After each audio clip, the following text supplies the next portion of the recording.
Assalamualaikum warahmatullahi wabarakatuh. Pemirsa Oksigen ID, kembali lagi dalam Tausiah Harian Ramadan bersama saya Putri Yulianti dan juga Ustadz Kafi. Assalamualaikum Ustadz. Waalaikumsalam warahmatullahi wabarakatuh. Gimana, sehat? Alhamdulillah sehat. Ustadz sehat? Alhamdulillah. Alhamdulillah. Baik, teman-teman, seperti biasa kita terlebih dahulu mendengarkan tausiah dari Ustadz Kafi mengenai macam-macam najis yang perlu diketahui. Kalau gitu langsung saja Ustadz sampaikan tausiahnya. Bismillahirrahmanirrahim. Assalamualaikum warahmatullahi wabarakatuh. Alhamdulillahirabbil alamin wassalatu wassalamu ala sayyidil mursalin wa ala alihi wa sahbihi ajma'in wa ba'du. Pemirsa Oksigen ID yang dimuliakan Allah, semoga senantiasa dalam kesehatan dan keberkahan dari Allah Subhanahu wa taala. Pada kesempatan kali ini insyaallah kita akan membahas tema tentang najis. Najis dalam bahasa syar'i dikatakan suatu benda yang kotor yang mencegah seseorang untuk bisa melakukan ibadah kepada Allah Subhanahu wa taala, yang mana harus dibersihkan sesuai dengan syariat Islam. Oleh karena itu, najis adalah salah satu hal yang paling penting dan harus kita perhatikan, khususnya ketika kita ingin beribadah kepada Allah, baik sholat, membaca Al-Quran, dan lain sebagainya. Kenapa? Karena banyak orang yang masih salah dan juga belum paham mengenai tentang najis ini. Najis dalam fikih paling tidak dibagi menjadi 3. Yang pertama ada namanya najis mughalladhah. Apa itu? Najis yang berat. Itu seperti, mohon maaf di sini, anjing, babi dan segala turunannya. Dan juga ada namanya najis mutawassithah. Ini najis yang di tengah-tengah. Sebagai contoh misalkan, mohon maaf ya, pupup kucing. Ya saya ngomongnya pupup ya, nggak apa-apa agar lebih lembut ya. Kemudian air kencing manusia dan lain sebagainya, itu juga termasuk najis mutawassithah. Ada juga di sini najis mukhaffaf. Ya, artinya najis yang ringan. Sebagai contoh apa? Seperti pipisnya bayi yang belum sampai 2 tahun, artinya masih meminum ASI, ya, belum memakan yang lain. Nah, dari tiga jenis najis ini ada lagi turunannya. Ada lagi yang namanya hukmiyah, ada yang ainiyah. Yang ainiyah itu adalah yang nampak jelas terlihat. Ya, itu nampak jelas terlihat, seperti kita misalkan melihat pupup kucing di jalan. Nah, itu nampak ada bentuknya. Nah, ada zatnya. Nah, kalau yang hukmiyah ini yang tidak terlihat atau kasat mata, seperti contohnya misalkan bekas pupup kucing. Nah, debu-debunya itu masih ada, tapi tetap najis. Nah, oleh karena itu nanti insya Allah kita akan bahas mengenai bagaimana tata cara kita untuk membersihkannya, dan masing-masing itu ada, ya. Karena dalam najis ini kita harus perhatikan cara dan bagaimana kita untuk membersihkan masing-masing daripada bagian dari najis tersebut.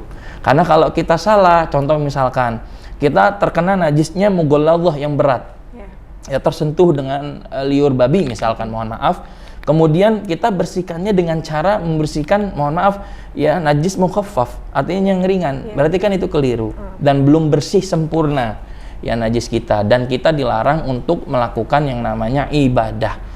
Oleh karena itu dalam Al-Quran dan hadis juga kita sering dihimbau, ya, diingatkan kembali masalah tentang kesucian. Karena suci ini adalah bagian yang teramat penting.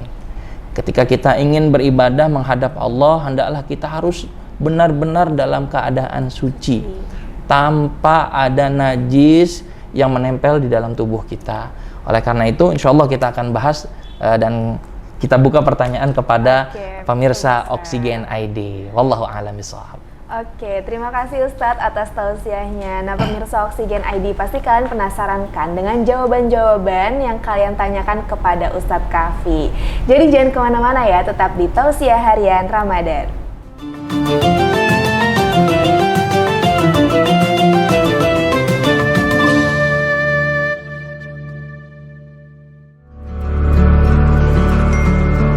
Sekarang, kamu gak perlu khawatir telat bayar tagihan. Karena kini, cukup dengan Mandiri Online, transaksi pembayaran tagihan Oksigen ID Home kamu bisa kamu lakukan kapanpun dan dimanapun.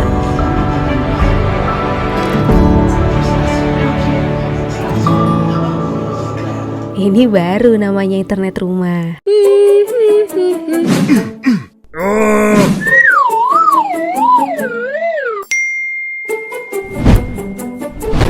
Oh no, belum bayar tagihan Oksigen ID Home. Yah, kemana saldo Kibo? Gimana nih? Di OVO. Yah, 20.000. Kemana duit Kibo? Di OVO. Pakai apa bayarnya? OVO. Oke. Oh iya, uang Kibo kan di OVO.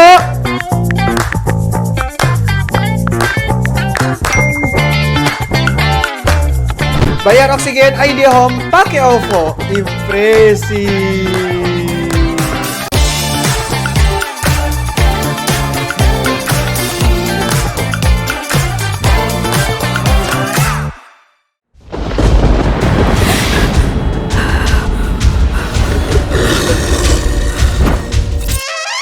Kesel? Lagi streaming tiba-tiba buffering?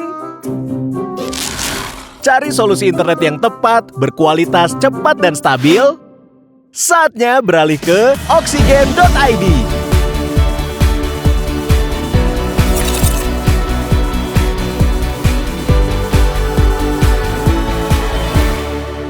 Hai Bun, hari ini aku mau bayar Oksigen ID Home di Alfamart sambil belanja-belanja cantik.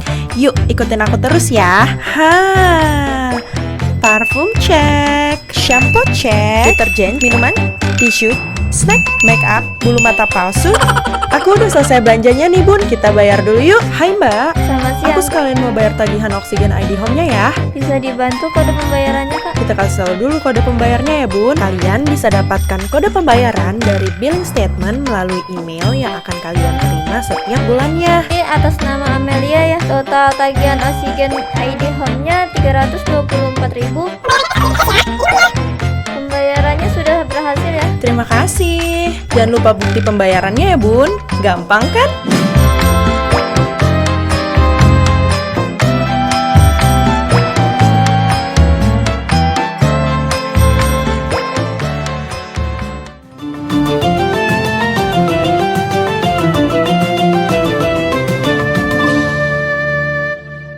Alhamdulillah, kita kembali lagi dalam Tausiah Harian Ramadan. Oke Ustadz, selanjutnya kita akan sesi tanya jawab. Pertanyaan yang pertama nih, bagaimana cara membedakan najis dan bukan najis dalam sudut pandang Islam? Iya, baik. Bismillahirrahmanirrahim. Bagaimana cara membedakan najis dan juga tidak najis dalam sudut pandang Islam? Masya Allah, ini pertanyaan yang bagus ya. Karena terkadang ada yang simpang siur juga ya. Ini najis atau enggak? Baik, pemirsa Oksigen ID yang dimuliakan Allah Subhanahu wa taala, hendaknya oleh karena itu kita mempelajari apa saja yang dikatakan najis dan apa saja yang tidak najis. Dan itu perlu kita pelajari dan ketahui. Karena memang sederhananya seseorang yang sudah mengetahui najis, dia akan menghindari itu. Tapi yang belum mengetahui, nah, itu akan menjadi salah satu kekurangannya dan bisa menghambat diterimanya amal seseorang. Ya, sebagai contoh misalkan ya, kita ingin sholat, tapi kita terkena kotoran ya dari, mohon maaf, kencing kucing atau pipis kucing. Biasanya kucing itu sering mipisin sendal. Ya, biasa untuk menandai bahwa itu kekuasaannya gitu. Nah, itu kita tanpa disadar ternyata kaki kita itu terkena itu. Ya, pas kita mau sholat kok ada bau-bau yang enak. Nah, lebih baik itu segera batalkan sholat, bersihkan, baru kita ulangi sholatnya. Karena bisa jadi banyak orang yang dia belum sempurna sholatnya, ibadahnya, lantaran belum sempurna dalam tata cara mensucikan daripada najis tersebut, karena mungkin tidak tahu terhadap najis tersebut. Sebagai contoh misalkan, sebagai yang dikatakan najis mughalladhah, najis yang berat itu adalah hewan yang disembelih tanpa menyebut nama Allah Subhanahu wa taala, maka disebutnya adalah bangkai. Darah itu disebutnya adalah darah bangkai. Maka ketika terkena seseorang, maka hendaklah ia membersihkannya sesuai dengan syariat Islam. Baik, semoga kalian bisa paham ya untuk membedakan najis dan bukan najis. Oke, kita ke pertanyaan selanjutnya nih Ustadz. Bagaimana membersihkan diri dari najis yang benar menurut Islam? Oh baik, Masya Allah. Bismillahirrahmanirrahim. Cara kita membersihkan najis itu berbeda-beda setiap tingkatannya. Jikalau jikalau najis mughalladhah itu dibersihkannya harus dengan menggunakan debu. Jadi 7 kali dengan basuhan air. Yang pertama basuhan dengan menggunakan air itu harus dengan debu dan tanah. Ingat, tanahnya juga harus tanah yang suci, bukan tanah yang mengandung najis. Jadi pada basuhan pertama dibasuh dengan menggunakan air, ya, misalkan tangan yang pertama dengan menggunakan tanah, setelah itu dibasuh lagi menggunakan air selama 7 kali. Ya, jadi 7 kali itu sudah termasuk tadi dengan tanah yang di pertama kali. Kemudian yang kedua, ini diajarkan oleh para ulama najis mukhaffaf, yang ringan tadi, seperti pipis bayi yang belum sampai lebih daripada 2 tahun atau di bawah 2 tahun yang dia hanya menyusui. Nah, itu cukup dipercikkan saja dengan air. Ya, misalkan terkena nih paha kita, biasanya dipipisin sama keponakan dan lain sebagainya, itu cukup dipercikan saja. Nah, yang mutawassithah bagaimana? Nah, harus pertama kita lihat, kita bersihkan dulu zatnya atau wujud daripada najis tersebut, kemudian kita gosokkan sampai hilang dari zatnya atau wujudnya, baru kita alirkan air. Intinya syarat dari semua suci itu adalah mengalir. Menggunakan air yang mengalir, bukan air yang, mohon maaf ya, yang ember yang kecil begitu ya, tapi dialiri. Badan kita itu dialiri, seperti kita mandi junub itu harus sayana lulma ila jami'il badan, mengalirnya air itu ke seluruh badan. Jadi begitu ya. Insya Allah mudah-mudahan bisa menjawab ini. Tapi ada niatnya nggak sih Ustadz waktu membasuh dengan tanah itu? Cukup dengan bahasa Indonesia aja. Kalau misalkan nggak bisa, cukup ya aku niat membersihkan hadas besar ini atau najis besar ini karena Allah Ta'ala, akhirnya baru kita basuh. Oke deh. Oke Ustadz, kita tahan dulu ya pertanyaan selanjutnya. Jadi jangan kemana-mana ya pemirsa Oksigen ID, karena setelah ini kita akan melanjutkan pertanyaan dari kalian semua. Tetap di Tausiah Harian Ramadan.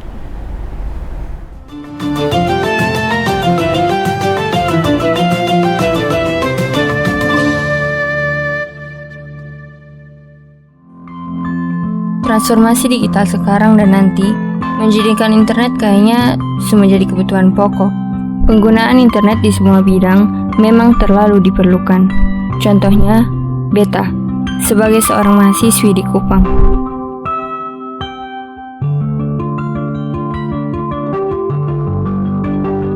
Aktif di sosial media, dengan adanya koneksi internet yang baik, urusan kuliah, sama kerja tugas dan cari materi kuliah, pasti jadi kebutuhan yang harus diutamakan. Semua kegiatan bergantung di internet. Ketong pun harapan, semoga koneksi internet yang semakin baik cepat terwujud. Internet di Kupang akan jauh lebih baik kalau ada penambahan jaringan dari proyek Palaparing Timur.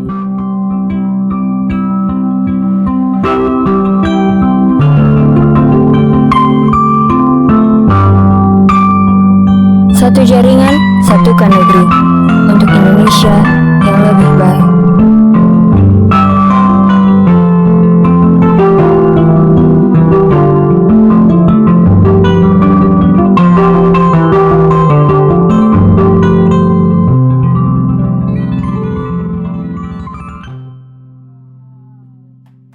Hai Bun, hari ini aku mau bayar Oksigen ID Home di Alfamart sambil belanja-belanja cantik.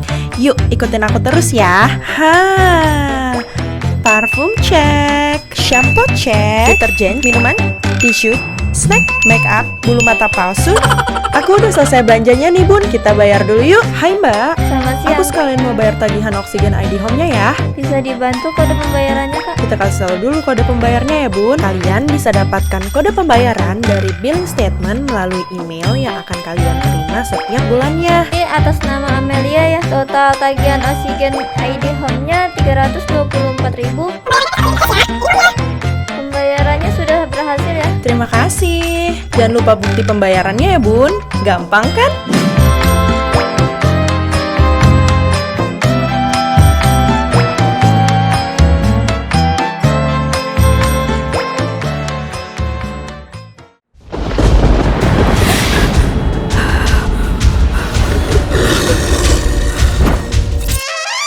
Kesel? Lagi streaming tiba-tiba buffering? Cari solusi internet yang tepat, berkualitas, cepat, dan stabil? Saatnya beralih ke oksigen.id.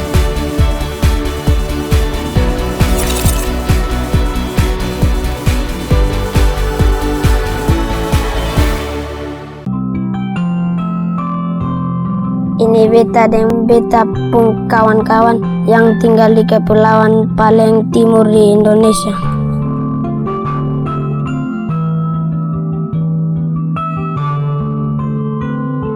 Beta dengar Indonesia pun proyek pala paling timur. Yang beta tahu itu bisa bantu desa beta jadi lebih maju. Maju dalam pengetahuan, maju dalam informasi, maju dalam pendidikan. Katong pun jaringan internet su bisa jadi lebih baik. Katong yang tinggal di timur su bisa dapat banyak informasi baru lebih cepat. Biar katong di timur sangat jauh dari ibu kota, katong sonde tertinggal lagi. Satukan untuk Indonesia yang lebih baik.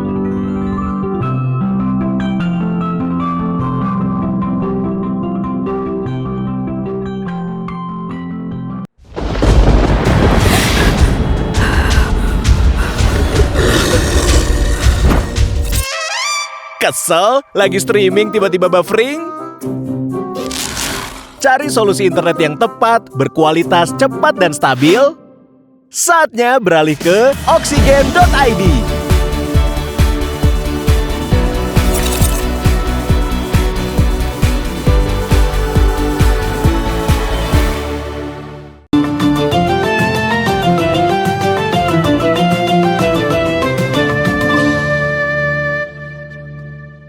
Alhamdulillah kita kembali lagi dalam Tausiah Harian Ramadan. Baik Ustadz, sebelum kita melanjutkan ke pertanyaan selanjutnya, aku ada tips and trik menjaga kesehatan gigi saat puasa. Oke, kita langsung aja lihat cuplikannya berikut ini.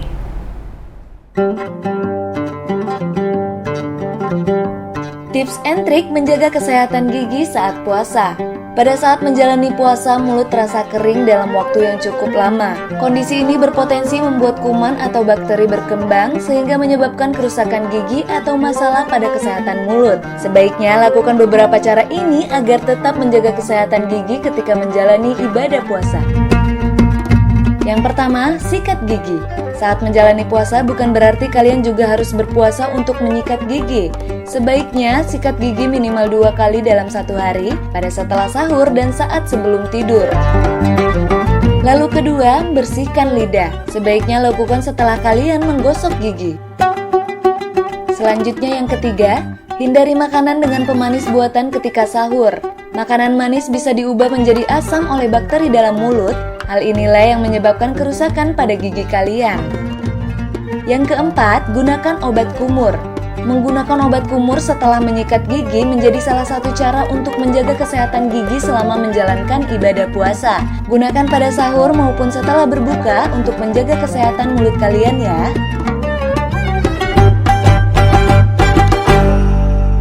Tadi tips and trik menjaga kesehatan gigi saat bulan puasa. Semoga bermanfaat ya untuk kita semua. Oke Ustadz, kita lanjutkan ke pertanyaan berikutnya. Baik. Jika kita sedang sholat dan di jidat kita ada jerawat pecah karena sujud, apakah sholat kita sah? Baik, Masya Allah. Ini pertanyaannya Masya bagus ya, Allah. sering terjadi ya. Iya. Jidat, ada jerawat, kemudian sholat. Baik, yang pertama kita lihat dulu jenis jerawatnya. Ketika jerawat itu pecah, kemudian darahnya tidak mengalir, khususnya kita dalam keadaan sholat, karena memang hukum darah itu asalnya adalah najis. Maka hendaknya sholat itu sah. Oke. Kalau misalkan kita dalam keadaan sholat, tapi ternyata mohon maaf, ternyata ini jerawatnya bentuknya besar, kan ada tuh jerawat batu misalkan, yang seperti bisul. Ternyata begitu sholat pecah, pecahnya itu sampai mengalir itu berarti berjalannya darah ke arah bagian yang lain, maka itu termasuk najis. Dan sebaiknya kita keluar dari sholat, kemudian kita batalkan sholatnya, kita bersihkan, baru kita ulangi lagi sholatnya. Dan lain hal ada rukhsah di situ. Tak kala misalkan mohon maaf ada penyakit koreng ya kalau dalam bahasa ininya ya, yang memang dia terus menerus keluar dan tidak bisa dihentikan, maka sholatnya dianggap sah oleh para ulama dalam hal ini. Jadi lihat dulu jenis jerawatnya. Kalau jerawatnya hanya setitik ini, darahnya tidak mengalir, itu tetap sah. Seperti nyamuk, ya hewan yang tidak mengalir darahnya, ketika kita terkena darahnya maka itu dimaafkan.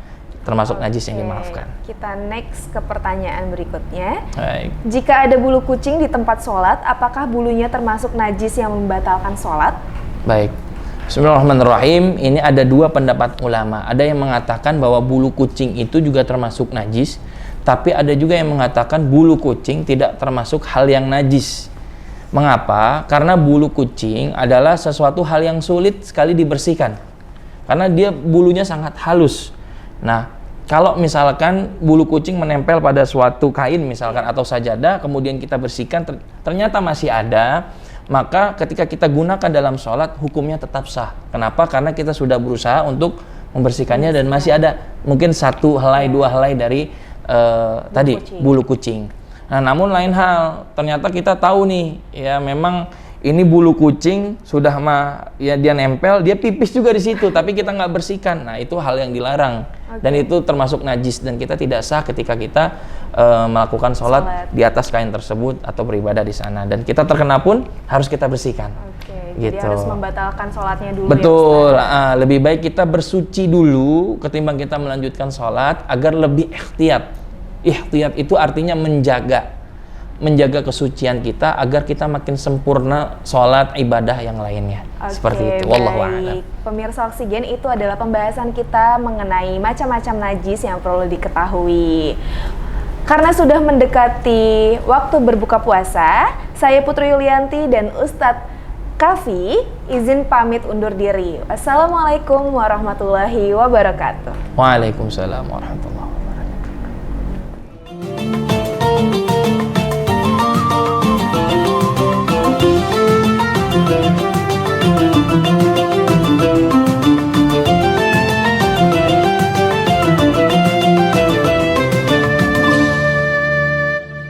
Acara ini dipersembahkan oleh Oksigen.id.